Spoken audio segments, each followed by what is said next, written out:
So in your particular interest of working with student teachers as they begin their first or second field experience or practicum, what have you learned that they need and that the system needs to provide them? Okay, what they need.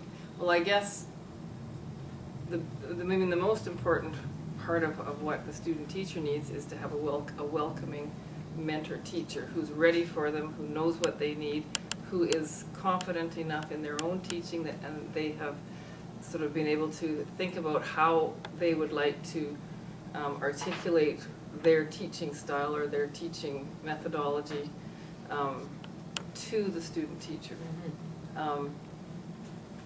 The mentor teacher, you know, what the student teacher needs is somebody who probably has had at least 5-6 years experience, who's really ready to take on a student teacher and who is willing to put the time in for the student teacher, who's willing to not just tell the student teacher what to do and how to do it, but to guide the student teacher.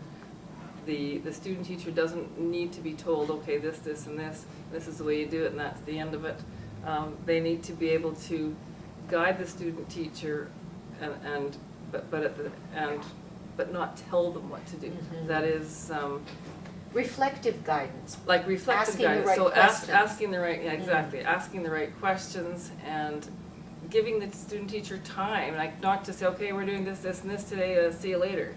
They have to sit down, reflect through what has happened, either at the beginning of the student teaching session. They have to take time to explain how they've done things and ask the student teacher to ask questions after they've observed the mentor teacher teaching. They need time for that. And a lot of students that I've spoken to specifically said that they didn't feel that they had enough time to observe and sort of reflect on what the mentor teacher was doing and how the classes responded and how they organized themselves.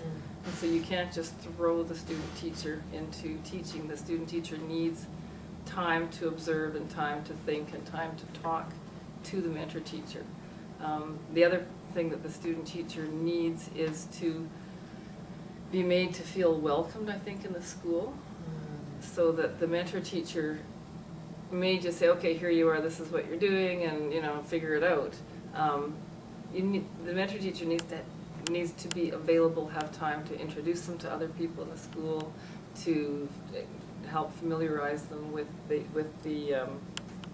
what goes on in the school, even down to taking them to the photocopy room, and being available a lot. Not just sort of saying, oh, well, I can see you on Tuesday after school and we'll figure out everything that you need, but I won't be available till next Tuesday. I mean, of course they're at the school, but they have to show that they're available and let the teacher know that they can ask them something anytime that they need them without babying them. Right. But there's a certain level. Right, so you've talked a little bit about really being a host, that when you think about it, you're bringing someone into your home, perhaps for the weekend, and so you have to make sure that they know where all the amenities are and create the time for that. Yeah. So, but you don't want to spoil the student teacher and give them everything and plan everything for them. But you have to give them enough guidance so that they're not totally confused as to where they're going. So it's this sort of balance that the mentor teacher has to figure out, how to help the student teacher but not do too much for them, yet give them lots of resources and ask them lots of questions, guiding questions, so that they can reflect on how they can work things through. So the mentor teacher is almost teaching two levels at the same time, teaching their class and teaching the mentor teacher.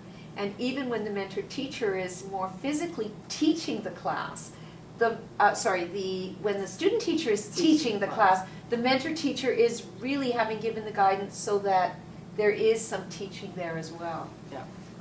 So the student teacher just, I would say, needs to be guided but not told what to do.